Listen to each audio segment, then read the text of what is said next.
The champagne bubbles caught the light like tiny diamonds as I adjusted my tie for the third time.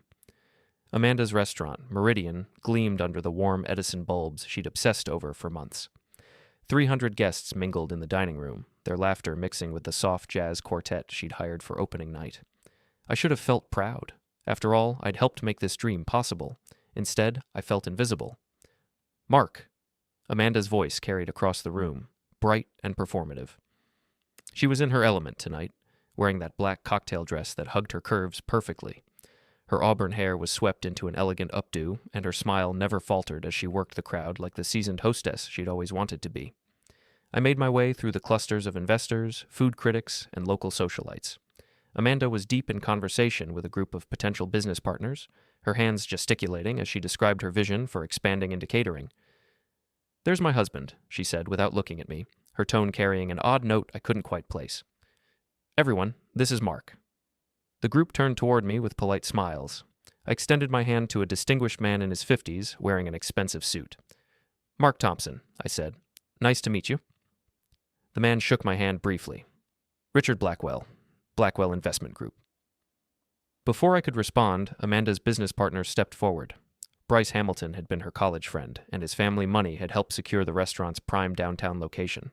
He was tall, athletic, with a kind of effortless confidence that came from never having to worry about money. "Oh, Richard," Bryce said with a laugh that made my stomach tighten. "This is Amanda's practice husband." The words hit me like a slap. The group chuckled, and I felt my face flush. "I'm sorry, what?" "Her practice husband," Bryce repeated, grinning wider. "You know, the one she has before she makes it big?" The laughter grew louder. I looked at Amanda, waiting for her to shut this down, to defend our 8-year marriage. Instead, she giggled and touched Bryce's arm playfully. "Bryce, you're terrible," she said, but her tone was flirtatious, not defensive. Richard Blackwell raised his eyebrows with amusement. "Practice husband? That's a new one." "Think of it like a starter marriage," explained a woman in pearls whose name I'd already forgotten. "When you're young and figuring things out. Then when you're successful, you upgrade." The group erupted in laughter again. My chest felt tight, and my hands clenched into fists at my sides. This wasn't happening. This couldn't be happening. "Right, Mark." Bryce clapped me on the shoulder. "You understand. Amanda's going places now. She needs someone who can keep up." I stared at my wife, willing her to say something, anything, to stop this humiliation.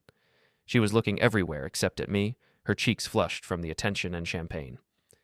"I think there's been a misunderstanding," I said, my voice strained. "Amanda and I have been married for 8 years. We built this restaurant together." "Built it together?" Bryce laughed. "Dude, you work in insurance. Amanda's the chef, the vision, the talent. You just exist." More laughter. I felt like I was drowning in their amusement, like I was the punchline to a joke I didn't understand. The worst part was Amanda's silence. She stood there, basking in the attention, letting them tear me apart. "Actually," I said, finding my voice, "I provided the initial investment that made this place possible." The laughter died down slightly. Bryce's smile faltered for just a moment. "Well, sure," he said, recovering quickly. "That's what practice husbands do. They help with the startup costs. Then they gracefully exit when it's time for the real thing." The group burst into renewed laughter. I watched Amanda's face, searching for any sign that she would defend me, defend us. Instead, she was smiling at Bryce with an expression I hadn't seen her give me in years. "You guys are awful," she said, but she was still laughing. That's when I knew. This wasn't just Bryce being an ass. This was planned. This was what Amanda wanted. I excused myself and walked to the bar, my legs feeling unsteady. The bartender, a young woman with purple hair, gave me a sympathetic look. "Rough crowd?" she asked. "Something like that." I ordered a whiskey, neat. As I waited, I could hear more laughter from Amanda's group. Other guests had joined the conversation, and I caught fragments of their words. "Practice husband. So funny. Poor guy. She's way out of his league." The whiskey burned going down, but it was nothing compared to the fire in my chest.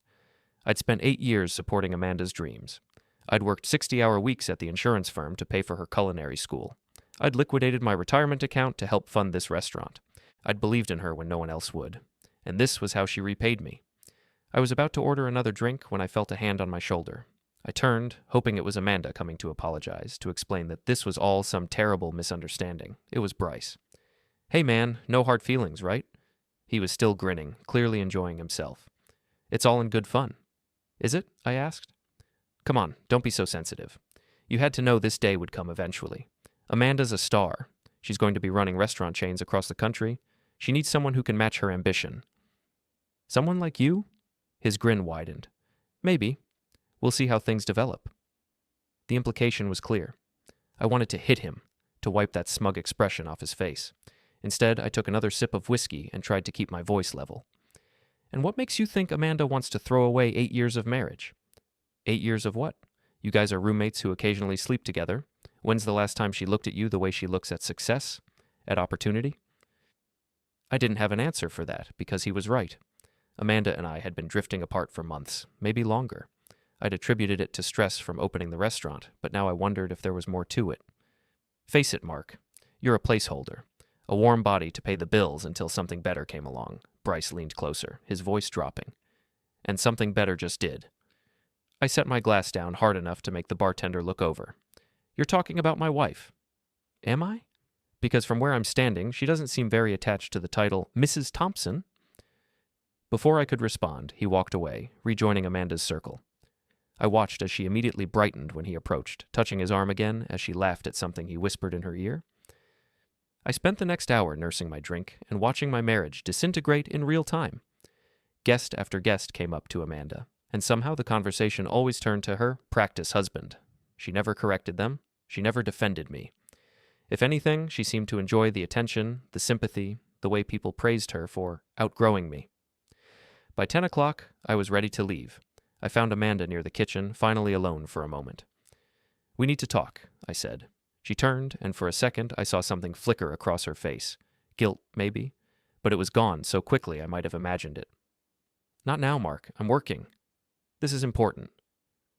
So, is my restaurant opening? Can't it wait? No, it can't. What the hell was that out there? Practice husband, starter marriage? You just stood there and let them humiliate me. Amanda sighed, like I was being unreasonable. It was just jokes, Mark. Lighten up. Jokes? They were talking about our marriage like it was a business arrangement you're ready to terminate. Maybe because that's what it feels like sometimes. The words hit me like a physical blow. What? Come on, Mark. Be honest. When's the last time we were really happy? When's the last time we talked about anything other than restaurant logistics and bill payments? We've been building something together. I thought that's what marriage was supposed to be. You've been paying for my dreams while living none of your own. That's not a partnership, Mark. That's employment. I stared at her, trying to process what I was hearing. So what are you saying? Amanda reached into her purse and pulled out a manila envelope. My stomach dropped. I'm saying maybe it's time we both admitted this isn't working. She handed me the envelope. I didn't need to open it to know what was inside, but I did anyway. Divorce papers, already filled out, already signed by her. All that was missing was my signature. You're divorcing me? Tonight? At your restaurant opening? I'm giving us both a chance to be happy. Us? Or you and Bryce? Her face flushed. This isn't about Bryce. Isn't it? You've been flirting with him all night. The way you look at him, touch him, we're business partners. Bullshit. Amanda glanced around nervously, making sure no one could hear us. Keep your voice down. Why? Afraid your guests might find out you're not just divorcing your practice husband, but cheating on him too? I haven't cheated on anyone. Yet. She didn't deny it. That told me everything I needed to know. Just sign the papers, Mark. Don't make this harder than it has to be. Harder for who? You? You're not the one being humiliated in front of 300 people. You're being dramatic. Am I? You just handed me divorce papers at your restaurant opening and told me I'm a practice husband. How exactly am I supposed to react? Amanda's expression hardened. You're supposed to sign the papers and leave. Now. The coldness in her voice was like nothing I'd ever heard from her before. This wasn't the woman I'd married, the woman I'd supported through culinary school, the woman I'd believed in when she was just a line cook with big dreams. Sign and leave now? I repeated. Yes. I looked down at the papers in my hands, then back at my wife. Behind her, through the kitchen window, I could see the dining room full of guests celebrating her success. Success I'd helped make possible with my money, my support, my belief in her dreams. Fine, I said. I signed the papers and handed them back to her. She looked almost surprised, like she'd expected me to fight harder. That's it? She asked. That's what you wanted, isn't it? I turned and walked toward the exit. None of the guests noticed me leaving. They were too busy celebrating Amanda's triumph. As I pushed through the front door, I heard Bryce's laughter echoing behind me. The night air was cool against my face as I walked to my car. My hands were shaking as I fumbled with the keys, and for a moment, I just sat in the driver's seat, trying to process what had just happened. 8 years of marriage ended with a signature on a piece of paper at a party where I'd been mocked as a placeholder, a practice run for the real thing. I pulled out my phone and made a call. First National Bank, after-hours service. This is Mark Thompson. Account number 4471-8829 at 3365. I need to cancel all automatic payments to Meridian Restaurant Group, effective immediately. I can help you with that, Mr. Thompson. May I ask the reason for the cancellation? Change in circumstances. It took 5 minutes to cancel every automatic payment I'd set up for the restaurant. Rent, utilities, insurance, vendor payments, staff salaries, everything. Then I called my business manager. Tom, it's Mark. I know it's late, but I need you to execute an immediate withdrawal from the Meridian Restaurant investment account. Mark, is everything okay? That's a substantial amount. I'm aware. How much exactly? $8.2 million. Are you sure about this? Completely sure. I want every penny withdrawn and transferred to my personal account tonight. This will effectively bankrupt the restaurant's operating budget. I understand. Mark, this seems sudden. Maybe you should sleep on it. Tom, I'm getting divorced. Tonight. I need my investment back now before it becomes a marital asset. There was a pause. I'll process the withdrawal immediately. I hung up and started the car. As I pulled out of the parking space, my phone rang. Amanda's name appeared on the screen. I let it go to voicemail. By the time I reached my apartment, my phone had rung 17 more times. All Amanda. I poured myself another whiskey and sat on my couch, staring at my phone as it continued to buzz with incoming calls and text messages. The messages started desperate.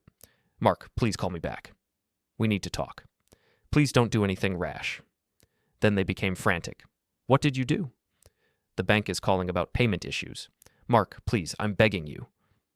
I turned off my phone and went to bed. When I woke up the next morning, I had 97 missed calls from Amanda and 43 text messages.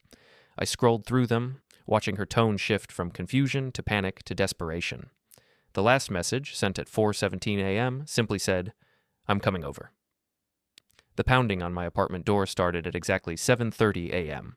I'd been awake for an hour, sitting at my kitchen table with a cup of coffee, reading the news on my tablet and pretending I couldn't hear my phone buzzing with new messages every few minutes. The pounding intensified. Mark, I know you're in there. Open the door. I took another sip of coffee and continued reading an article about supply chain disruptions in the restaurant industry. The irony wasn't lost on me. Mark, please, we need to talk. The desperation in Amanda's voice was palpable, even through the solid oak door. It was a far cry from the cold confidence she'd displayed 12 hours earlier when she'd handed me divorce papers and told me to leave. I finished my coffee, rinsed the cup, and walked to the door. Through the peephole, I could see Amanda pacing in the hallway. Her hair was disheveled, her makeup smeared. She was still wearing the black cocktail dress from the night before, but now it looked wrinkled and sad. I opened the door. Thank God, she breathed, pushing past me into the apartment. I've been calling you all night. Why didn't you answer? You divorced me, remember? I figured that meant we didn't need to talk anymore. Amanda spun around to face me, her eyes wide and panicked.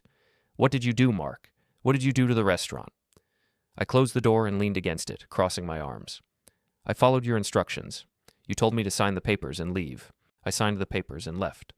Don't play dumb with me. The bank called at midnight. All our automatic payments have been canceled. The operating account is empty. $8 million is just gone. My $8 million. Our $8 million. We're married. We're married. Past tense. You made that very clear last night. Amanda's face crumpled. Mark, please. I know I handled things badly, but you can't destroy the restaurant over one fight. One fight? I laughed, but there was no humor in it. Amanda, you publicly humiliated me in front of 300 people. You let your boyfriend mock our marriage while you stood there laughing. Then you handed me divorce papers and told me to get out of your life. Which part of that was one fight? Bryce isn't my boyfriend. Yet. She didn't deny it this time either. Look, she said, trying a different approach. I admit I handled the divorce conversation poorly. The timing was terrible, and I should have been more sensitive. But you can't punish 300 employees because you're angry with me. 300 employees? The restaurant has 12 employees, Amanda. Don't inflate the numbers to make me feel guilty. Those 12 people depend on their jobs, and what about the investors? Richard Blackwell put in $2 million. The Morrison Group invested $1.5 million. You're going to destroy all of that because your feelings got hurt? My feelings got hurt? I stepped away from the door, moving closer to her. Amanda, you didn't just hurt my feelings. You ended our marriage in the most humiliating way possible, then acted like I was being unreasonable for being upset about it. I know. I'm sorry. I was nervous about the opening, and I let Bryce get in my head with all that practice husband nonsense. I should have defended you. But you didn't. No, I didn't. And I'm sorry. But Mark, please don't let my mistake destroy everything we've worked for. Everything we've worked for, or everything I've paid for? Amanda's face flushed. That's not fair. Isn't it? Let's be honest about what happened here. I funded your culinary education. I supported you for 3 years while you worked unpaid internships. I liquidated my retirement account to help start this restaurant. I worked overtime for months to cover the operating expenses while you focused on menu development and design. What exactly did you contribute besides the vision? The vision is everything. Without the concept, the menu, the atmosphere. Without the money, the vision is just a daydream. And the money was mine, Amanda. My salary, my savings, my retirement fund, my investment portfolio. You want to divorce me? Fine. But you don't get to keep my money when you do it. Amanda sank onto my couch, her head in her hands. The restaurant will close. Everything will be ruined. Then maybe you should have thought about that before you decided to trade me in for a newer model. She looked up at me with tears in her eyes. Is that what you think this is about? Trading you in? What else am I supposed to think? You spent the entire night flirting with Bryce while he mocked our marriage. You handed me divorce papers without any warning or discussion. You told me I was a practice husband, a placeholder until something better came along. What conclusion should I draw from that? I never said you were a practice husband. You didn't correct anyone who did. You laughed along with the jokes. You touched Bryce's arm and smiled at him like he was the most fascinating man in the world. You think I'm blind? Amanda was quiet for a long moment. When she spoke, her voice was barely above a whisper. I don't know what I want anymore. Well, you made it pretty clear what you don't want. Me. That's not true. Then why the divorce papers, Amanda? Why last night? Why in public? She wiped her eyes with the back of her hand, smearing her mascara further. Because I was scared. Of what? Of staying in a marriage that felt like it was slowly suffocating both of us. The words stung because there was truth in them. We had been drifting apart. We had stopped talking about anything meaningful. We had become roommates who occasionally had intimacy and split the bills. So you thought the solution was to humiliate me publicly and then divorce me without warning. I thought if I made a clean break, it would be easier for both of us. Easier for you, you mean? Maybe. Yes. I don't know. I sat down in the chair across from her, suddenly feeling exhausted. Amanda, if you were unhappy, we could have talked about it. We could have gone to counseling. We could have tried to fix things. Could we? When's the last time we had a real conversation about our relationship? When's the last time we talked about what we wanted from life, from each other? She was right, and I hated that she was right. We had stopped communicating somewhere along the way, lost in the daily grind of work and restaurant planning and bill paying. But instead of trying to fix it, you decided to end it at your restaurant opening in front of everyone we know. I know it was wrong. I know I hurt you, but Mark, please don't destroy the restaurant because of my mistakes. The restaurant is built on my money, Amanda. If you want to divorce me, fine, but you don't get to keep my investment. What if I don't file the papers? I stared at her. What? What if I tear up the divorce papers? What if we try to work things out? You want to stay married? I want to save the restaurant. The honesty of her answer hit me like a slap. She didn't want to save our marriage. She wanted to save her business. So you'd stay married to me for the money? That's not what I meant. That's exactly what you meant. You'd pretend to love me to keep access to my bank account. I do love you. No, you don't. If you loved me, you wouldn't have humiliated me last night. If you loved me, you wouldn't be here begging me to stay married just to save your restaurant. Amanda started crying again, but this time it felt manipulative rather than genuine. Please, Mark, I'm begging you, put the money back. No. I'll do anything. Anything except actually want to be married to me. That's not true. Prove it. How? Tell Bryce you're not interested. Tell him you're committed to your marriage and you want him out of your life. Amanda's face went pale. I can't do that. He's my business partner. Then you've made your choice. It's not that simple. He's invested money too. He has connections. Without him, you'd have to actually work to make the restaurant successful instead of relying on his family's money and influence. That's not fair. Life's not fair, Amanda. You taught me that last night. She stood up abruptly, her desperation shifting to anger. Fine. You want to be vindictive? You want to destroy everything out of spite? Go ahead. But don't pretend this is about principle. This is about your ego. My ego? You publicly humiliated me, divorced me, and now you want me to fund your new life with your new boyfriend. But I'm the one with the ego problem? You're punishing innocent people because you can't handle the fact that our marriage was over anyway. Our marriage was over? When did you decide that? When did you stop trying to make it work? I stopped trying when you stopped seeing me as anything other than a business partner.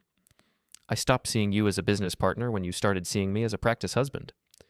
We stared at each other across the room, 8 years of marriage reduced to accusations and hurt feelings. This is pointless, Amanda said finally. You've made up your mind. You're going to destroy the restaurant to hurt me. I'm taking back my money because you don't want to be married to me anymore. There's a difference. Is there? Because from where I'm standing, it looks like revenge. Maybe it is. Maybe after 8 years of supporting your dreams, I'm entitled to a little revenge when you throw me away like garbage. Amanda walked to the door, then turned back. You know what the saddest part is? You're proving that all those jokes last night were true. You really were just a practice husband, a placeholder who never understood what he was holding the place for. She left, slamming the door behind her. I sat in my chair for a long time after she was gone, staring at the closed door and wondering if she was right. Was I just a practice husband? A man so unremarkable that even I couldn't see why someone would want to stay married to me? My phone buzzed with a text message. Not from Amanda this time, but from my business manager. Withdrawal complete. 8.2 Meridian transferred to your personal account. Restaurant operating account closed. Hope everything works out. I turned off my phone and went back to reading the news. 3 days passed before I heard from anyone connected to the restaurant disaster. I'd taken vacation time from the insurance firm and spent the long weekend hiking in the mountains, trying to clear my head and figure out what came next. When I returned to my apartment Sunday evening, I found 17 voicemails waiting for me. The first few were from Amanda, alternating between tearful apologies and angry accusations. Then came messages from Bryce, his tone shifting from condescending to panicked as the weekend progressed. Mark, this is Bryce Hamilton. Look, I think we got off on the wrong foot Friday night. Maybe we can grab a beer and talk this through like adults. By Sunday afternoon, his messages had become more desperate. Mark, you need to call me back. The restaurant is hemorrhaging money. We've got vendors threatening to sue, employees who haven't been paid, and investors who are ready to pull out completely. This is bigger than whatever personal issues you have with Amanda. The most interesting message came from Richard Blackwell, the investor Amanda had been courting so aggressively at the opening. Mr. Thompson, this is Richard Blackwell from Blackwell Investment Group. I'd like to speak with you about the current situation with Meridian Restaurant. Please call me at your earliest convenience. I called him back first. Mr. Blackwell, this is Mark Thompson returning your call. Mark, thank you for calling. I'll get straight to the point. I understand there's been some kind of financial dispute regarding Meridian Restaurant. You could say that? I've been in the restaurant business for 20 years, and I've seen partnerships dissolve before. Usually there's a way to work things out that protects everyone's interests. I'm listening. I'd like to propose a meeting. You, me, Amanda, and Bryce. We sit down like civilized adults and figure out a solution that doesn't destroy what could be a very profitable venture. What makes you think I'm interested in finding a solution? There was a pause. Because you're a businessman, Mark. You didn't invest $8 million in a restaurant to watch it fail. You invested because you believed in the concept and the potential returns. He was wrong about that. I'd invested because I believed in Amanda, but I didn't correct him. When and where? Tomorrow night, 7 o'clock. The conference room at my office downtown. I agreed to the meeting, curious to see how Amanda and Bryce would handle facing me with a neutral third party present. The next evening, I arrived at Blackwell Investment Group's offices 15 minutes early. The building was one of those gleaming downtown towers with marble lobbies and expensive art. Richard Blackwell's office occupied half of the 32nd floor, with floor-to-ceiling windows offering a panoramic view of the city. Blackwell himself was waiting in the conference room when I arrived. He was exactly what I'd expected from our brief meeting Friday night, mid-50s, impeccably dressed, with the kind of quiet confidence that came from decades of successful deals. Mark, thanks for coming. Can I offer you something to drink? Coffee would be great.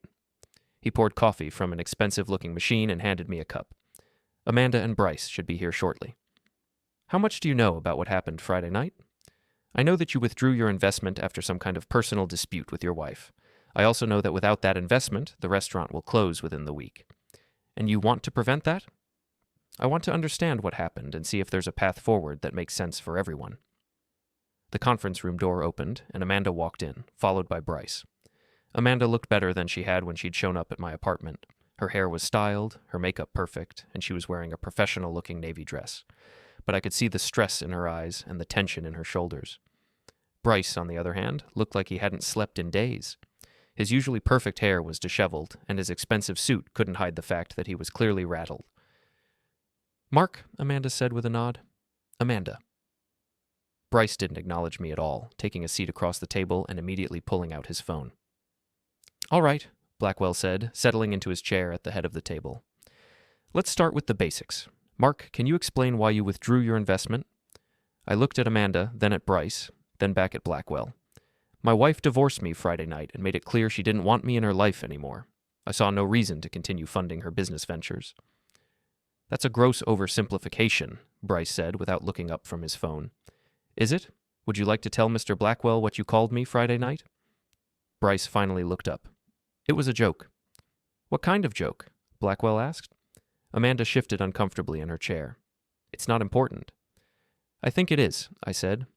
"Bryce introduced me to a room full of investors as Amanda's practice husband. He explained that I was the starter marriage, the one she had before she made it big and could upgrade to someone better." Blackwell's eyebrows rose slightly. "I see." "It was locker room humor," Bryce said. "Mark's being overly sensitive." "Overly sensitive?" I leaned forward.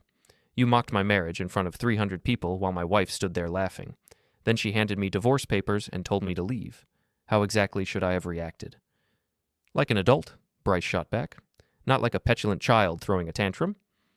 "Gentlemen," Blackwell interrupted, "let's keep this civil. Amanda, what's your perspective on what happened?"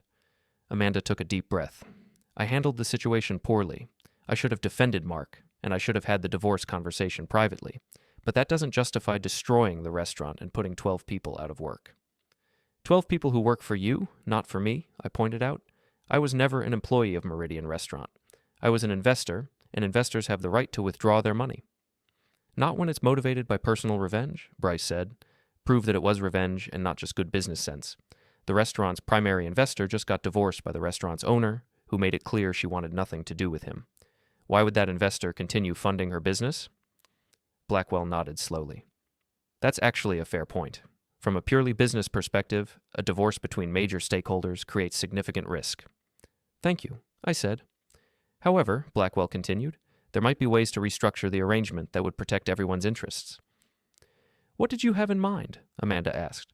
"Well, the simplest solution would be for Mark to remain as a silent investor while Amanda and Bryce handle the day-to-day operations. The divorce proceedings would include a clear separation of personal and business assets."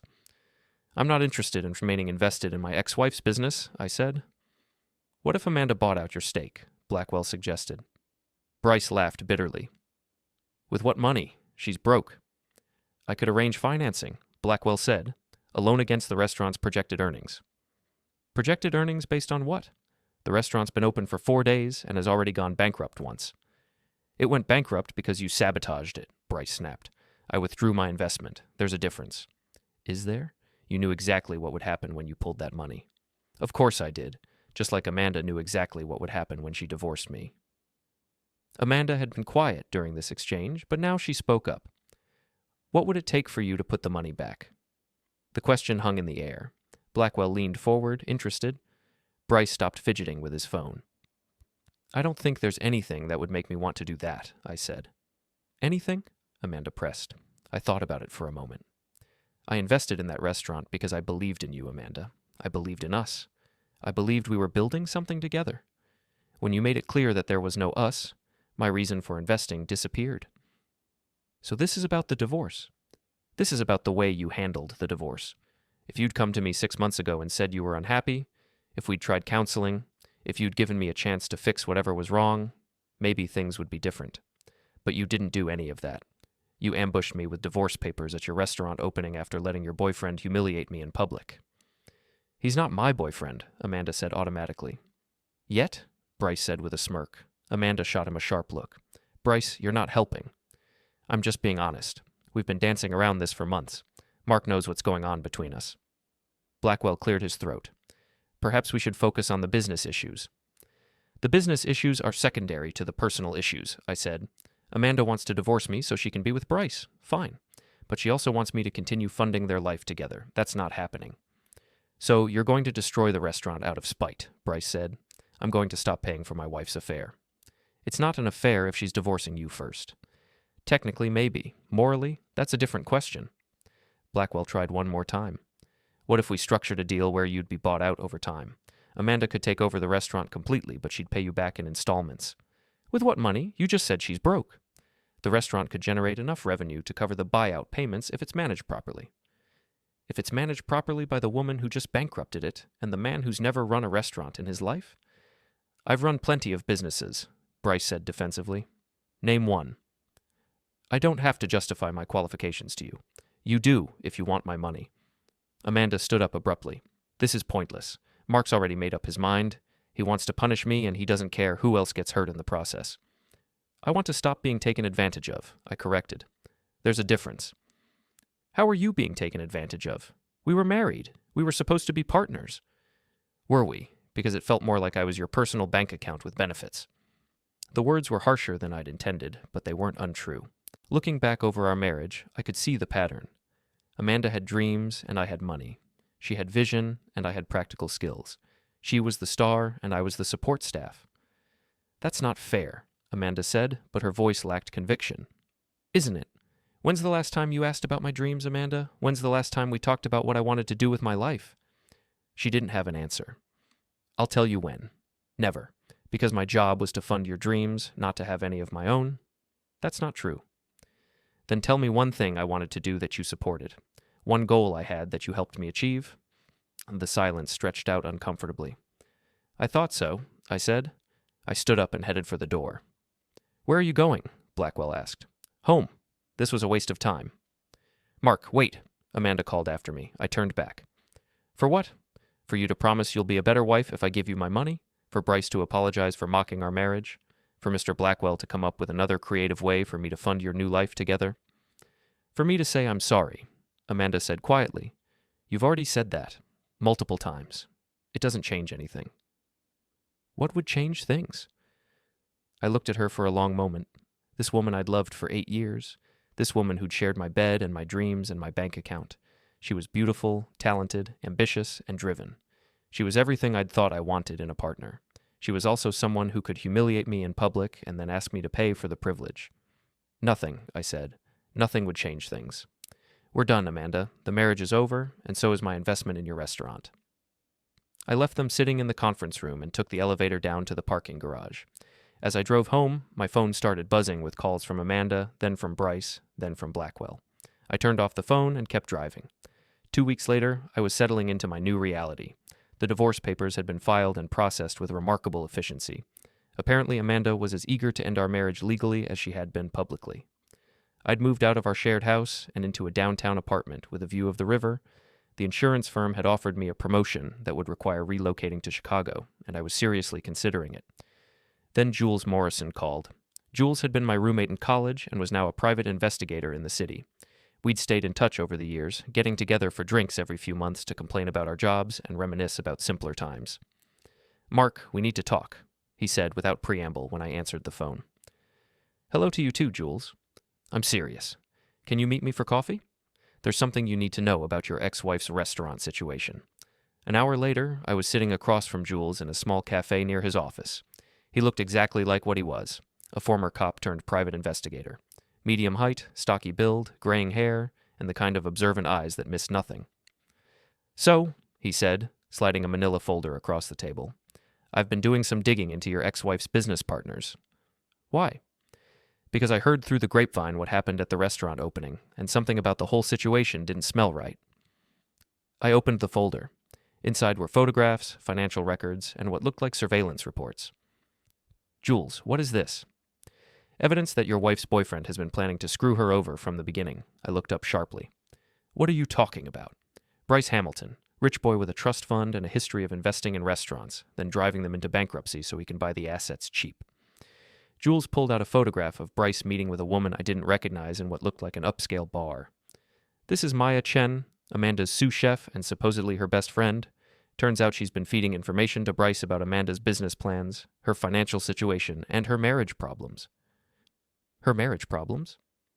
Maya's been reporting back to Bryce for months about how unhappy Amanda was, how she was considering divorce, how she felt trapped in her marriage to you. I stared at the photograph. Why would Maya do that?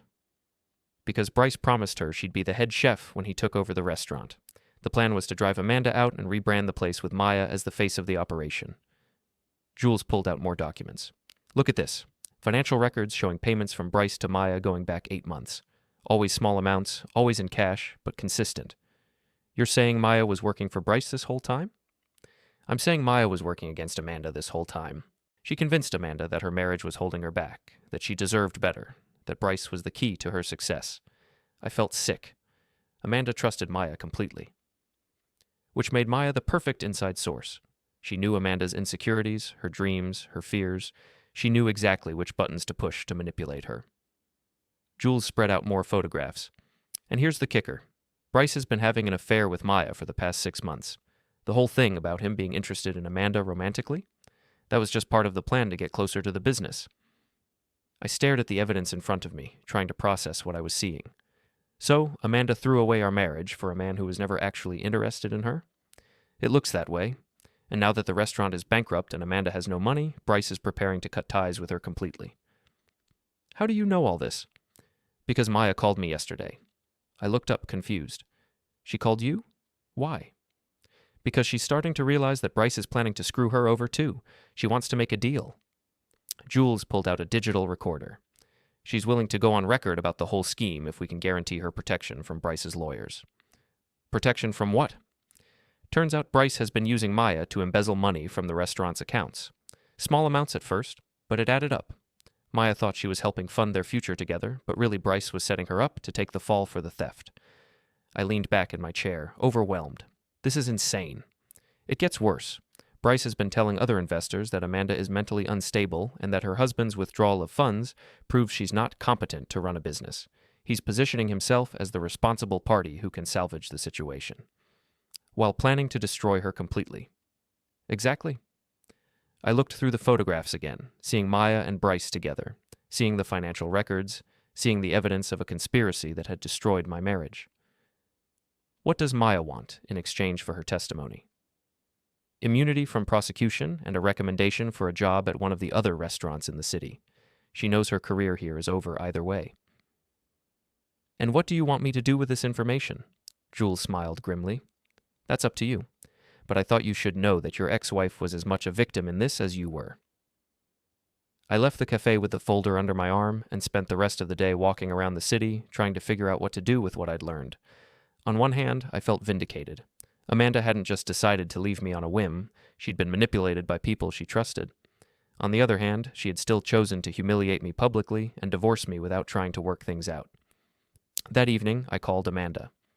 Mark? She sounded surprised to hear from me. We need to talk. Can you meet me somewhere? Is this about the restaurant? Because if you're calling to gloat about it closing, I'm not interested.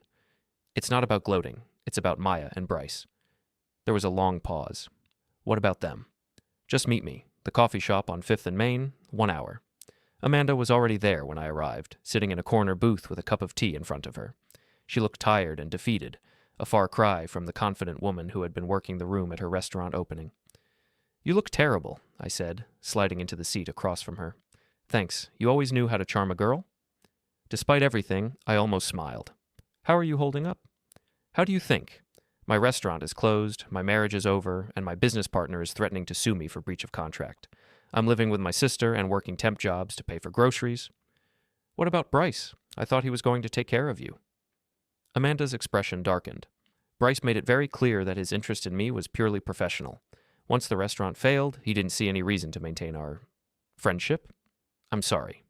Are you? Because I got the impression you were pretty happy about my downfall. I pulled out Jules's folder and set it on the table between us.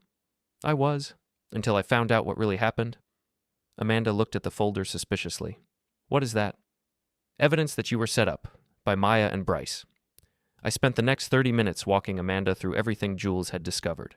I showed her the photographs, the financial records, the evidence of Maya's betrayal and Bryce's manipulation. Amanda's face went through a range of emotions as she processed the information. Disbelief, anger, hurt, and finally a cold fury that I'd never seen from her before. "Maya did this?" she whispered. "Maya convinced me to divorce you so Bryce could steal my restaurant?" "It looks that way. I trusted her. She was my best friend. She was the maid of honor at our wedding." "I know." Amanda was quiet for a long time, staring at the photographs of Maya and Bryce together. When she finally spoke, her voice was barely controlled. "They destroyed our marriage for a business plan." "Yes. And now they're both planning to disappear and leave me holding the bag for their crimes."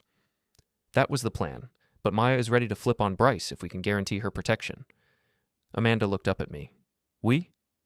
I thought you might want to make sure Bryce pays for what he did." "What about Maya?"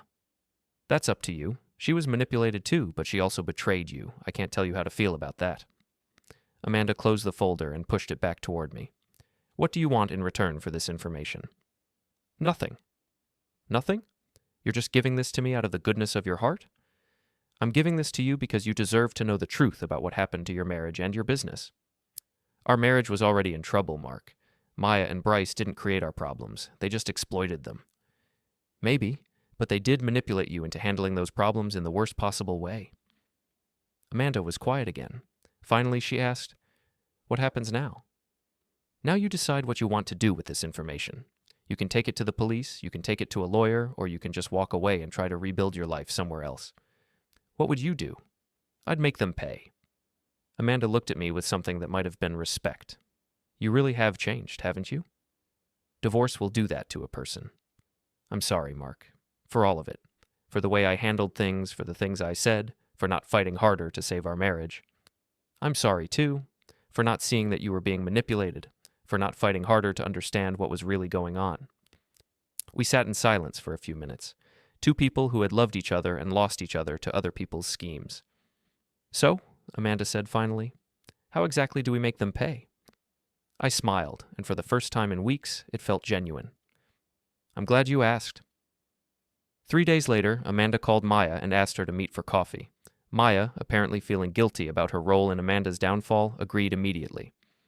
"Amanda, I'm so sorry about everything that happened," Maya said as she sat down across from her former boss and best friend. "I know things got out of hand with the restaurant." "Out of hand?" Amanda kept her voice level, though I could see her hands trembling slightly as she reached for her coffee cup. "Maya, I lost everything. My marriage, my business, my savings. I know, and I feel terrible about it.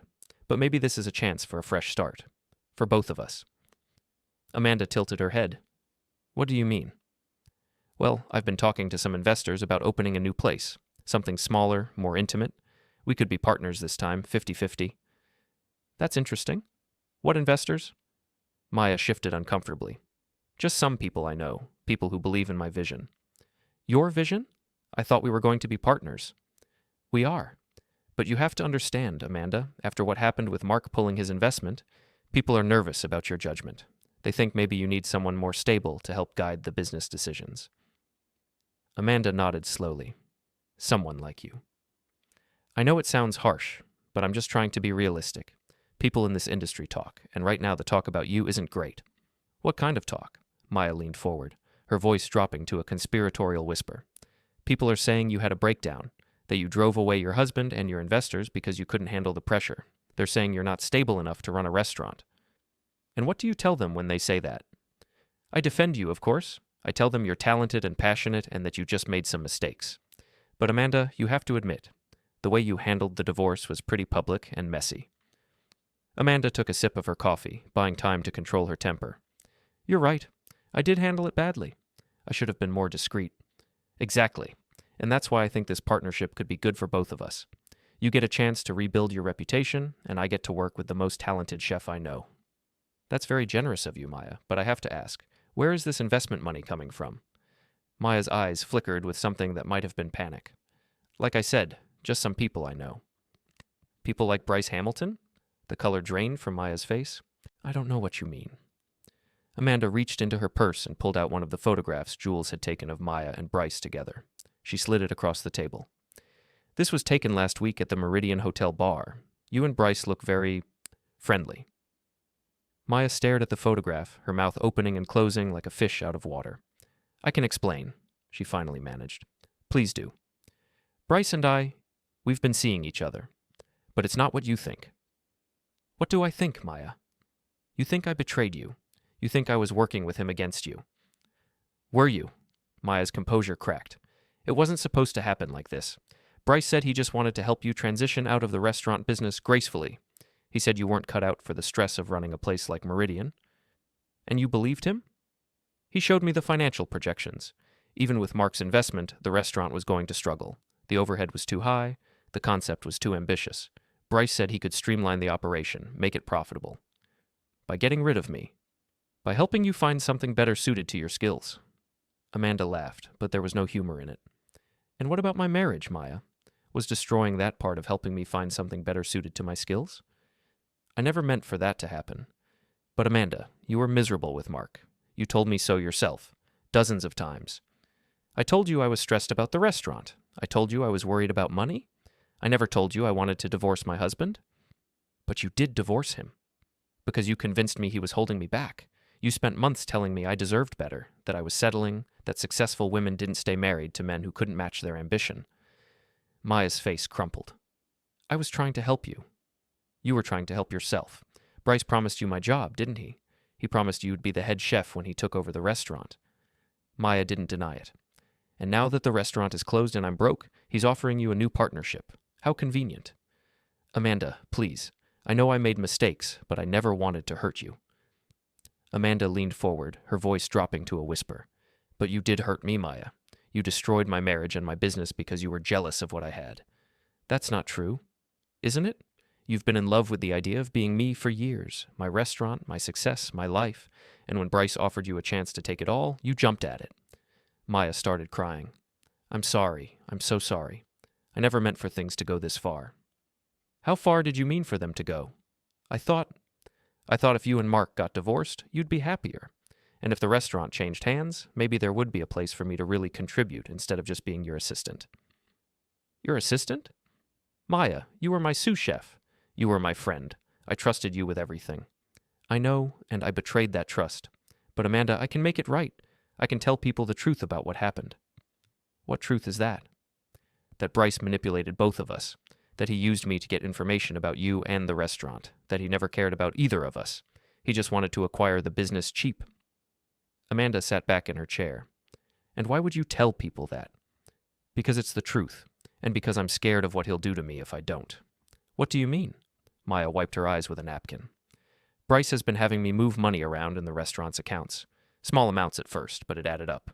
He said it was for operational expenses, but now I think he was setting me up to take the fall for embezzlement. How much money? About $40,000 over the past 6 months. Amanda whistled softly. That's a felony, Maya. I know, and now that the restaurant is closed and the accounts are being audited, it's all going to come out. Bryce is going to claim he had nothing to do with it, and I'm going to go to prison. Unless I can prove he was behind it. Unless I can show that he was using me to steal from the restaurant. Amanda nodded slowly. And you think testifying against him would help your case? I think it's my only chance. Amanda was quiet for a long moment, considering her options. Finally, she spoke. I'll help you, Maya, but I want something in return. Anything. I want you to wear a wire when you meet with Bryce. I want you to get him to admit what he did on tape. Maya's eyes widened. He'll never admit to anything incriminating. He will if you tell him you're scared about the audit.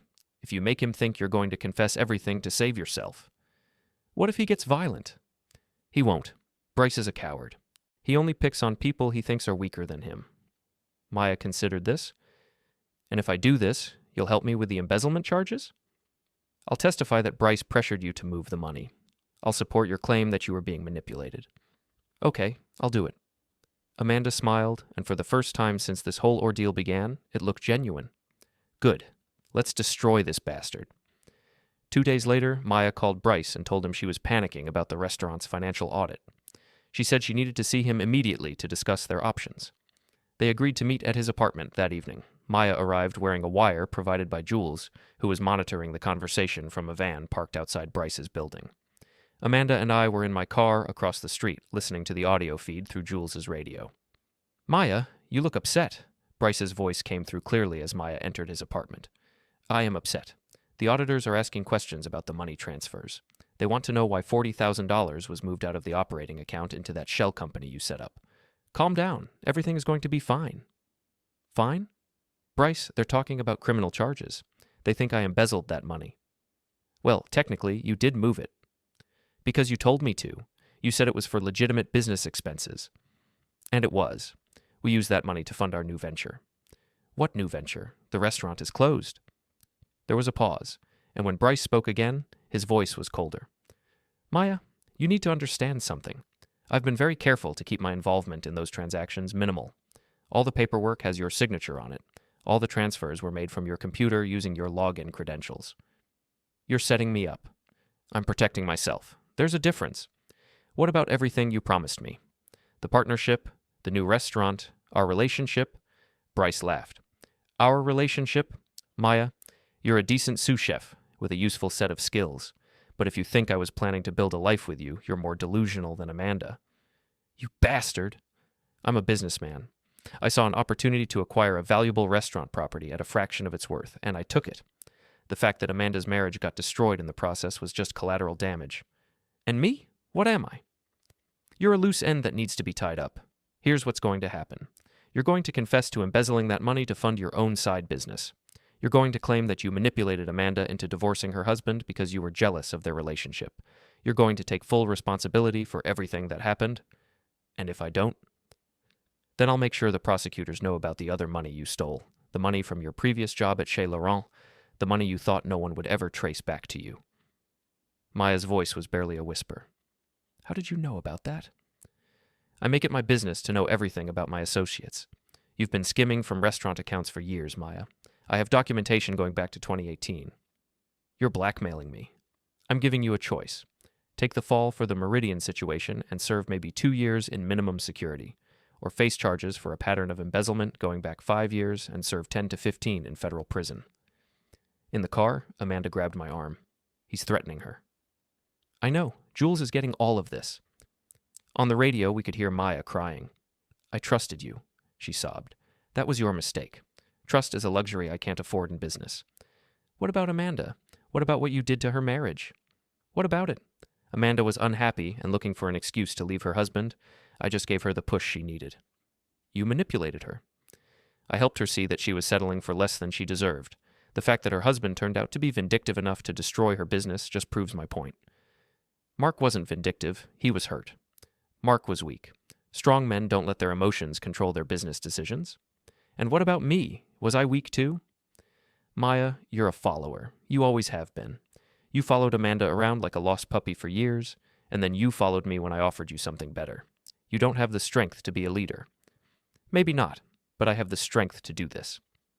There was a rustling sound, and then Maya's voice became clearer, like she was speaking directly into the microphone. "Bryce Hamilton, you are a manipulative, lying piece of garbage who destroyed my best friend's marriage and business for your own profit. I hope you rot in hell." "What are you doing?" "Something I should have done months ago. I'm telling the truth.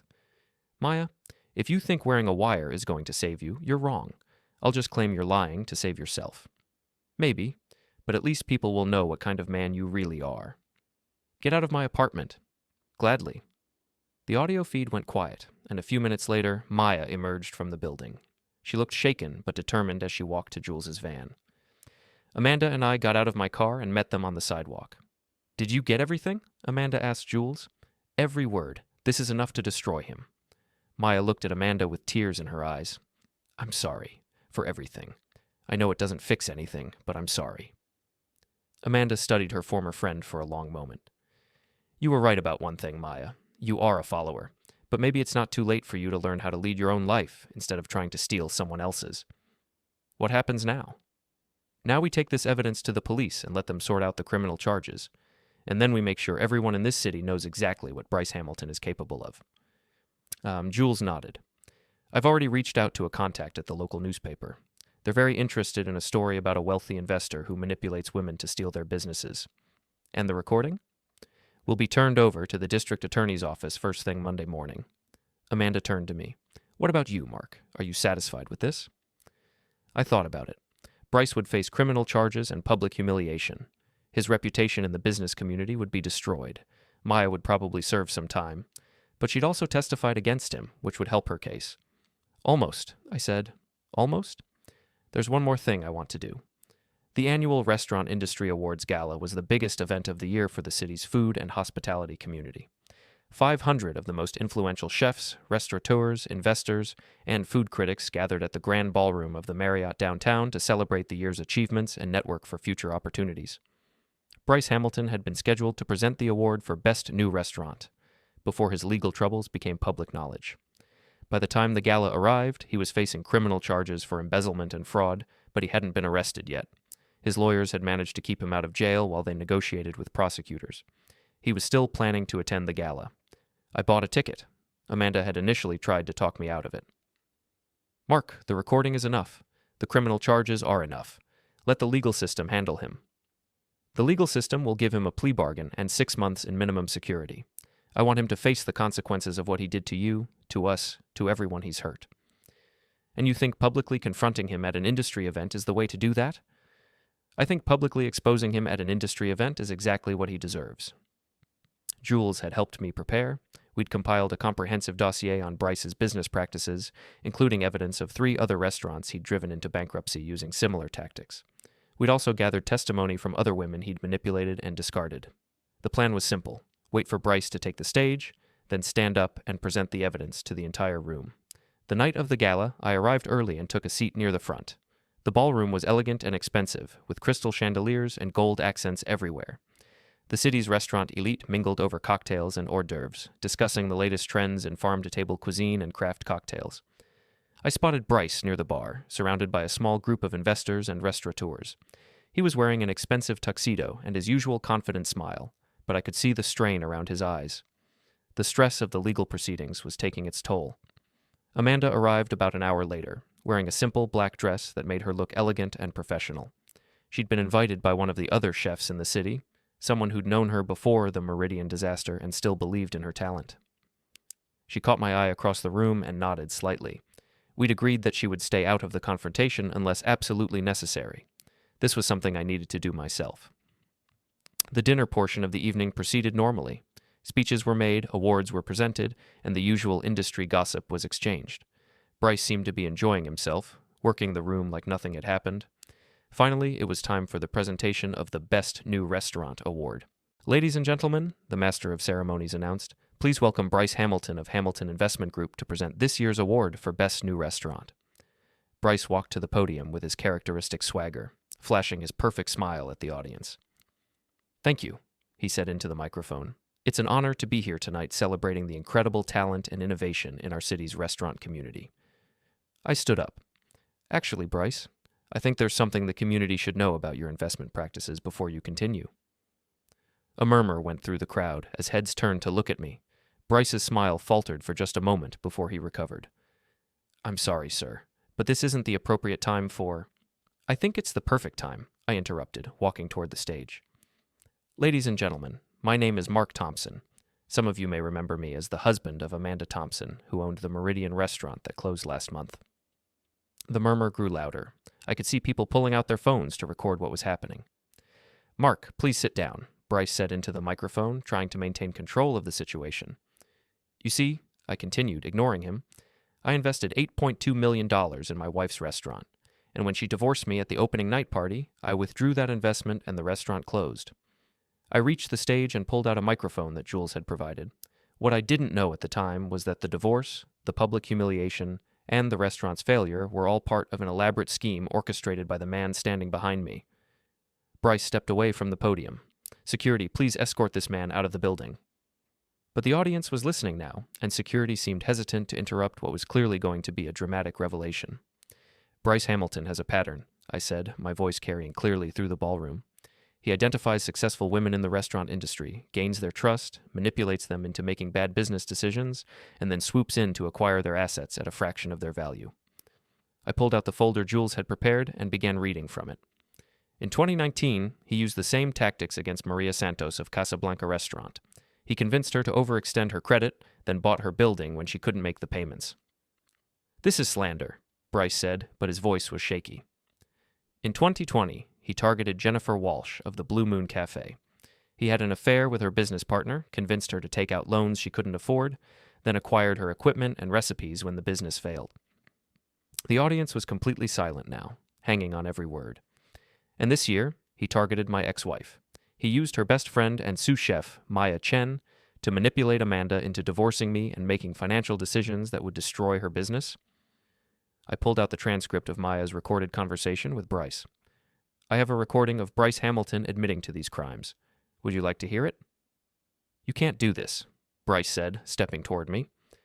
"Actually, I can. This is all public record now, thanks to the criminal investigation that's currently underway." I pressed play on the digital recorder, and Bryce's voice filled the ballroom. "Maya, you're a follower. You always have been. You followed Amanda around like a lost puppy for years, and then you followed me when I offered you something better." The audience gasped as they heard Bryce's cold, manipulative tone. I saw an opportunity to acquire a valuable restaurant property at a fraction of its worth, and I took it. The fact that Amanda's marriage got destroyed in the process was just collateral damage. Several people in the audience started booing. Others were taking pictures and videos with their phones. "Turn that off," Bryce demanded, lunging for the recorder. I stepped back, keeping the device away from him. "Trust is a luxury I can't afford in business," Bryce's recorded voice continued. "You bastard," someone in the audience shouted. "Ladies and gentlemen," I said, turning back to the crowd, "this is the man who was about to present an award celebrating excellence in the restaurant industry. A man who has built his fortune by destroying the dreams of talented women." The booing grew louder. Several people stood up and started walking toward the exits. "But here's the thing about Bryce Hamilton," I continued. "He only targets people he thinks are weaker than him. He preys on women who trust him, who believe in his promises of partnership and success." I looked directly at Bryce, who was standing frozen at the back of the stage. "He destroyed my marriage because he thought I was weak. He thought I would just accept the humiliation and walk away quietly." The ballroom was completely silent now, except for the sound of cameras clicking and phones recording. He was wrong. I turned back to the audience. Bryce Hamilton is currently facing criminal charges for embezzlement, fraud, and conspiracy. The FBI is investigating his business practices going back 5 years, and every woman he's ever manipulated is coming forward to tell their stories. The audience erupted in applause. Several people stood up, clapping and cheering. So when you think about investing in restaurants, when you think about who you want to do business with, remember this moment. Remember that actions have consequences, and that sometimes the people you think are weak turn out to be stronger than you ever imagined. I walked off the stage to thunderous applause, leaving Bryce standing alone at the podium, his face red with humiliation and rage. As I made my way through the crowd, people stopped me to shake my hand and offer their support. Several restaurant owners told me they'd had similar experiences with Bryce and were glad someone had finally exposed him publicly. Amanda found me near the exit. "That was incredible," she said, her eyes shining with something that might have been pride. "It felt good." "I bet it did. What happens now?" "Now Bryce's reputation is destroyed, his business connections are severed, and he'll be lucky to get a job managing a fast food restaurant when he gets out of prison." "And what about us?" I looked at her for a long moment. She was beautiful, talented, and ambitious. She was also the woman who had humiliated me publicly and divorced me for another man. "There is no us, Amanda. There can't be." Even knowing what we know now? Even knowing that we were both manipulated? Especially knowing that. Because the manipulation only worked because we let our marriage get weak enough for someone to exploit it. Amanda nodded sadly. "You're right. We stopped fighting for each other a long time before Bryce and Maya came along." "Yeah, we did. So what will you do now?" "I'm taking the job in Chicago. Fresh start, new city, new life.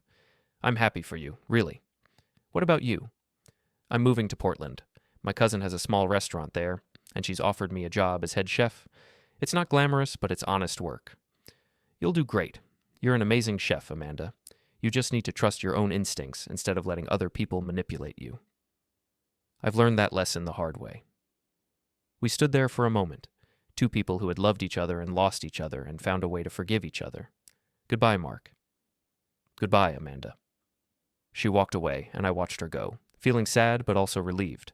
Our marriage was over, but at least it had ended with honesty instead of manipulation. I left the gala and drove home to my apartment, where I poured myself a glass of wine and sat on my balcony looking out at the city lights. My phone buzzed with a text message from Jules. Bryce was arrested at the hotel. FBI agents were waiting for him when he tried to leave. Thought you'd want to know. I smiled and typed back, "Thanks for everything." "Anytime. That was the most satisfying case I've ever worked."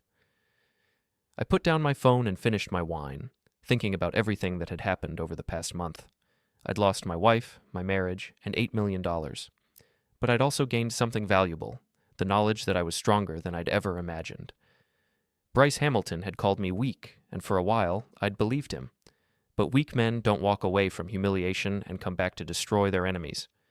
Weak men don't stand up in front of 500 people and expose the truth, no matter how painful it might be. I wasn't weak.